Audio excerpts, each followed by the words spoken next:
हाय, मेरा नाम आरती है और आपका स्वागत है मेरे लाइफ पेज पे। आज मैं आपको बताना चाहूंगी कुछ फैशन ब्लॉगिंग के बारे में। उससे पहले मैं आपको कुछ अपने बारे में बता देती हूँ। तो मैं बेसिकली देहरादून से हूँ। मैंने अपनी स्कूलिंग यहीं से की है। पापा आर्मी में है, इस वजह से कुछ ट्रांसफर्स हुए, बट बेसिकली मेरी स्कूलिंग केवी के अंदर ही हुई। मैं अपना अभी ग्रेजुएशन कर रही हूँ माइक्रोबायोलॉजी से, और इसके साथ ही मैं अपना ब्लॉगिंग की तरफ भी अपना करियर ले जा। आजकल काफी लोग सोचते होंगे कि ब्लॉगिंग आखिर है क्या। तो सबसे पहले आपको ये बता दूं कि ब्लॉगिंग आप एक ऐसा प्लेटफॉर्म है जहां पे आप अपने खुद के बारे में बताते हैं, आपके आइडियाज बताते हैं, आपकी क्रिएटिविटी दिखाते हैं थ्रू अ ब्लॉग, जो कि एक प्लेटफॉर्म होता है। जनरली आपने नाम सुना होगा वर्डप्रेस, ब्लॉगस्पॉट या फिर विंकल का। उसी तरीके से मेरा भी एक ब्लॉग है विंकल में। तो मैंने अपना ब्लॉग 1 साल पहले स्टार्ट किया था और मैंने अपना फोकस मेनली फैशन, लाइफस्टाइल और ब्यूटी के अंदर ही रखा। जैसे आपको पता होगा ही कि इंटरनेट एक ऐसी चीज है आज के डेट पे जिसके थ्रू आप देश के, दुनिया के हर कोने में पहुंच सकते हैं। तो ब्लॉगिंग आपको उसी में मदद करेगा। इंटरनेट के थ्रू आप हर एक घर में पहुंच सकते हैं, अपने आइडियाज बता सकते हैं, अपने क्रिएटिविटी को दिखा सकते हैं लोगों को। आपको अगर अपना करियर लाइफस्टाइल ब्लॉगिंग या फिर फैशन ब्लॉगिंग में आगे लेके जाना है, तो उसके लिए सबसे पहले आपको जानना पड़ेगा आखिर फैशन ब्लॉगिंग होती क्या है। फैशन ब्लॉगिंग मेनली आप तब परस्यू करते हैं जब आपको पता होता है कि हाँ, मैं फैशन के बारे में कुछ नॉलेज रखता या रखती हूँ। सबसे पहले पॉइंट है ग्रामर। जैसे कि आप जानते हैं कि फैशन ब्लॉगिंग में आपको मेनली राइटिंग पे फोकस करना पड़ता है। आपको दुनिया के हर कोने में जाना है, तो इंग्लिश ही एक ऐसा लैंग्वेज है जो दुनिया के हर एक कोने में पहुंचा हुआ है। तो उसके लिए आपको बहुत इंपॉर्टेंट है कि आपको इंग्लिश ग्रामर में आपकी अच्छी पकड़ होनी चाहिए। अगर आपके ग्रामेटिकल मिस्टेक्स बहुत ज्यादा हैं, उस वजह से लोग आपको समझ नहीं पाएंगे, आपकी आइडियाज को नहीं समझ पाएंगे। तो आपके लिए बहुत इंपॉर्टेंट होगा कि आप ज्यादा नहीं पर थोड़ा अपने ग्रामर में ध्यान दें। तो सबसे पहले आता है क्रिएटिविटी। आप बहुत इंपॉर्टेंट है आपके लिए, अगर आप एक फैशन ब्लॉगर बनना चाहते हैं तो आप क्रिएटिव हो। अगर आप लोगों को कॉपी पेस्ट कर रहे हैं अपने फैशन में और वही घिसे पिटे फैशन क्लोथिंग को लेके आप अपना ट्रेंड चलाना चाह रहे हैं, तो I am sorry but you will fail. आपको बहुत इंपॉर्टेंट होगा अपनी क्रिएटिविटी लेके आने के लिए।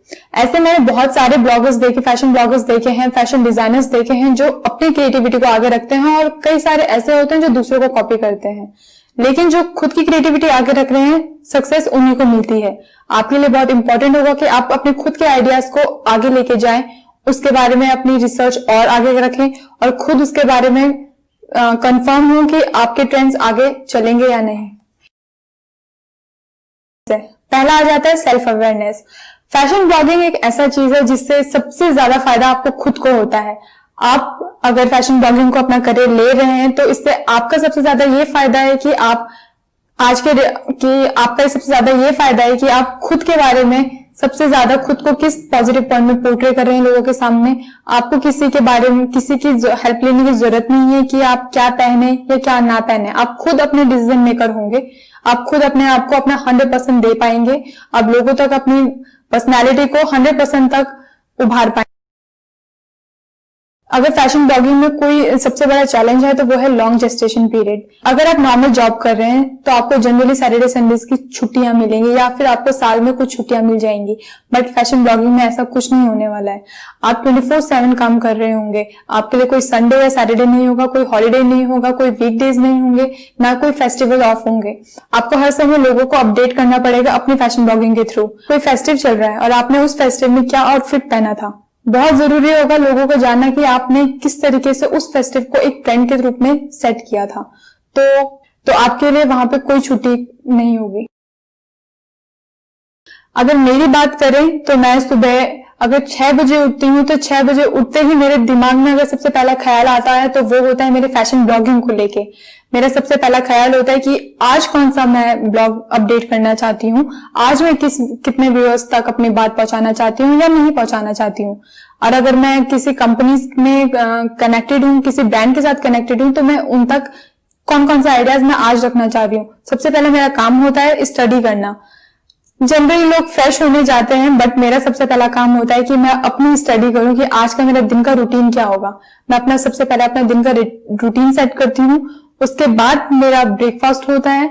उसके बाद दोबारा से अपने काम पे लग जाओ, दोबारा से अपने लैपटॉप में बैठ जाती हूँ, अपने मोबाइल को पकड़ती हूँ, नए नए आइडियाज सोचती हूँ कि आज मैं कितने बजे पे कौन सा ब्लॉग पोस्ट लिखने वाली हूँ, क्योंकि मैं कंटिन्यू रहना चाहती हूँ। अगर मैं कंटिन्यू हूँ तो मेरा ब्लॉग ज्यादातर लोग देखना पसंद करेंगे। अगर मैं कंटिन्यू नहीं हूँ तो लोग नहीं चाहेंगे मेरे ब्लॉग में बार बार आना।